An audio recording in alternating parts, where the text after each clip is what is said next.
Assalamualaikum warahmatullahi wabarakatuh. Shalom, Om Swastiastu, Namo Buddhaya, Salam Kebajikan. Bapak Ibu Dewan Juri yang terhormat, serta para peserta yang kami banggakan. Saat ini, seluruh dunia masih dilanda oleh penyakit yang disebut WHO sebagai COVID-19. COVID-19 merupakan sebuah penyakit yang disebabkan oleh SARS-CoV-2 dengan tingkat penyebaran yang sangat tinggi, sehingga menyebabkan pandemi di seluruh dunia. Penyakit ini awalnya muncul di Wuhan, China pada tahun 2019, dan sejak Maret pada tahun 2020, COVID-19 mulai terdeteksi masuk ke Indonesia. Satuan Tugas atau Satgas Penanganan COVID-19 pada tahun 2020 menyatakan bahwa penyakit ini dapat menyerang siapa saja tanpa terkecuali. Namun, ditemukan bahwa kelompok dengan usia muda dapat terpapar COVID-19 tanpa menunjukkan gejala. Kelompok tersebut dapat membahayakan orang-orang di sekitarnya, terutama yang termasuk golongan rentan, yaitu orang dengan imunitas yang rendah, orang yang memiliki penyakit penyerta, lansia, dan pengidap obesitas. WFH menjadi bentuk implementasi dari instruksi pemerintah kepada masyarakat untuk mematuhi aturan pembatasan sosial dan fisik atau physical distancing. WFH sendiri mengubah konsep tempat bekerja yang semula harus mendatangkan fisik ke lokasi kerja menjadi seseorang dapat bekerja secara virtual tanpa perlu pulang pergi ke tempat kerja. Tidak dapat dipungkiri bahwa bekerja secara virtual ini atau WFH menghasilkan berbagai dampak baik positif maupun negatif ke para pelakunya. Menurut studi yang telah dilakukan pada tahun 2021, dampak positif dari pemberlakuan WFH ini adalah meningkatnya produktivitas dan peningkatannya tugas kreatif yang sangat penting bagi para pekerja. Di sisi lainnya, WFH juga berdampak negatif kepada pelakunya, yaitu adanya dampak negatif terhadap work-life balance bagi para pelakunya. Alasan utamanya adalah bahayanya peningkatan relevansi di beberapa faktor di era COVID-19 yang dapat menghambat sekat antara kehidupan pribadi dan pekerjaannya. Work-life balance pelaku WFH yang menjadi terdampak negatif ini jelas menjadi permasalahan yang perlu diperhatikan bagi para petinggi perusahaan. Maka dari itu, kami tim yang berasal dari Universitas Gadjah Mada yang terdiri dari Fahru Rozi, Alvin Rizky, dan Raden Asya ingin memperkenalkan ide kami yang berjudul Menjaga Employee Wellbeing melalui implementasi Workwell model pada sistem remote working. Baik, salah satu solusi praktikal yang kami tawarkan untuk kembali menyeimbangkan work-life balance dan meminimalisasi adanya stres akibat diimplementasikannya kebijakan remote working adalah dengan menggunakan suatu framework yang disebut dengan Workwell model. Nah, seperti yang dapat dilihat pada layar, Workwell model merupakan sebuah framework yang dikembangkan oleh komunitas nirlaba bisnis asal Inggris yakni Business in the Community atau biasa disingkat dengan sebutan BITC. Workwell model ini dibuat atas pentingnya strategic leadership terhadap well-being karyawan, di mana hal tersebut akan langsung memiliki dampak yang signifikan terhadap performa bisnis perusahaan. Nah, Workwell model sendiri ini, seperti yang dapat dilihat pada gambar, memiliki 4 dimensi yang terdiri atas better health and well-being, better work, better management, dan better specialist support. Untuk menciptakan lingkungan kerja secara remote yang sehat, 4 dimensi dalam Workwell model perlu diimplementasikan secara bersamaan. Integrasi antara keempat dimensi ini melingkupi berbagai aspek dalam lingkungan kerja yang akan mendukung proses dan dinamika kerja seluruh karyawan di suatu perusahaan. Lalu, bagaimana perusahaan dapat mengimplementasikan Workwell model dalam sistem remote working? Dimensi yang pertama, yaitu better health and well-being. Program pada dimensi ini berfokus pada menciptakan fasilitas kerja yang mendukung peningkatan kesejahteraan fisik dan psikis dari para karyawan. Perusahaan perlu menyediakan lingkungan kerja di mana para karyawannya memiliki akses terhadap fasilitas-fasilitas penunjang kesehatan, serta dapat bertanggung jawab dalam menjaga kondisi fisik dan psikis masing-masing melalui fasilitas yang diberikan. Dalam mendukung kesejahteraan fisik karyawan selama remote working, perusahaan dapat memberikan fasilitas berupa akses membership pada pusat-pusat kebugaran tertentu.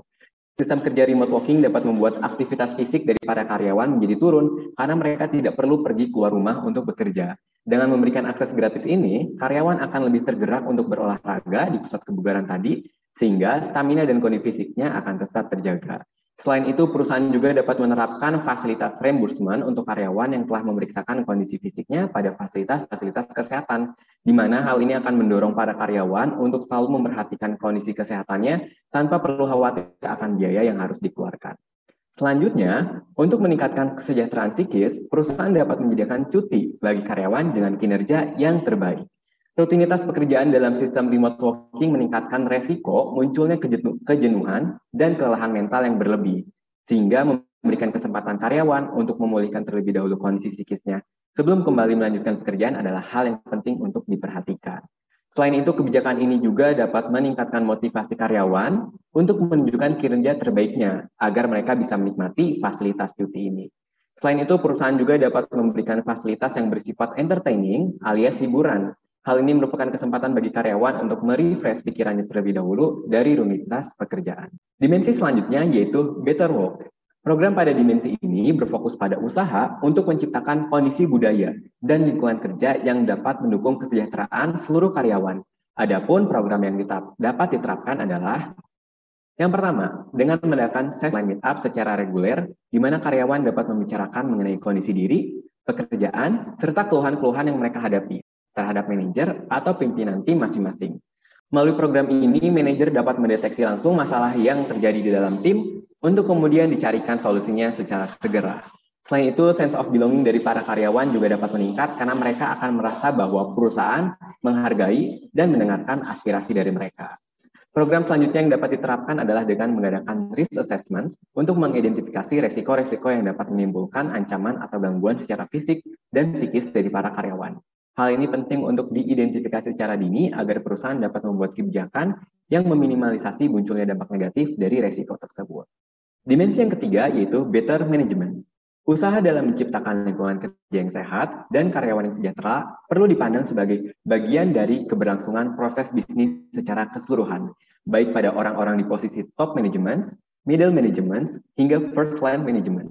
Untuk itu, seluruh pimpinan yang ada di perusahaan perlu memiliki pengetahuan dan keterampilan dalam menjamin kesejahteraan karyawannya di departemen atau divisi masing-masing. Hal ini dapat dicapai dengan memberikan pelatihan yang komprehensif kepada seluruh manajer atau pimpinan dengan tujuan untuk mengajari para manajer mengenai bagaimana kondisi lingkungan dan dinamika kerja di timnya, serta dampaknya terhadap kesejahteraan setiap karyawan. Sistem kerja remote working membuat pelatihan ini dapat dilakukan secara lebih fleksibel dan biaya yang lebih murah karena pelatihan dapat dilakukan secara online. Tim HR dapat mengundang pihak internal maupun eksternal yang menjadi trainer dalam pelatihan ini. Tentunya trainer harus merupakan praktisi atau profesional di bidang terkait kepemimpinan dan pengelolaan kesejahteraan karyawan. Kemudian dimensi yang terakhir yaitu Beta Specialist Support. Dimensi ini berfokus pada pemberian dukungan khususnya dalam kesejahteraan mental melalui penyediaan spesialis di bidang klinis atau psikolog secara langsung. Perusahaan menghadirkan psikolog sehingga seluruh karyawan yang merasa membutuhkan bantuan secara psikis dapat langsung menghubungi psikolog perusahaan. Hal ini berkaitan dengan sistem remote working itu sendiri yang memunculkan berbagai dampak negatif, misalnya stres, burnout, atau bahkan depresi. Fasilitas di atas dapat juga disebut dengan Employee Assistance Program. Melalui program ini, karyawan dengan bebas mengonsultasikan permasalahan-permasalahan yang mereka miliki kepada psikolog perusahaan. Perusahaan juga dapat ikut mendorong para karyawannya untuk memanfaatkan fasilitas ini, meskipun masalah yang dimiliki belum terlalu besar atau bahkan lebih bersifat personal. Hal ini penting untuk dilakukan karena karyawan yang memiliki kondisi psikologi positif tentunya akan lebih produktif dibandingkan dengan karyawan yang kondisinya sedang tidak baik-baik saja. Berdasarkan pemaparan di atas, dapat disimpulkan bahwa work-well model yang terdiri dari 4 dimensi dapat diterapkan untuk meningkatkan well-being pada para karyawan selama masa remote working. Hal ini penting untuk diterapkan karena a happy employee is a productive employee. Dan employee yang produktif dapat berpengaruh secara positif pada produktivitas perusahaan secara keseluruhan. Sekian dari tim kami, apabila ada kesalahan kata, kami mohon maaf. Wassalamualaikum warahmatullahi wabarakatuh. Shalom, Om Santi, Santi, Santi Om, nama budaya, salam kebajikan, dan salam hangat dari Yogyakarta.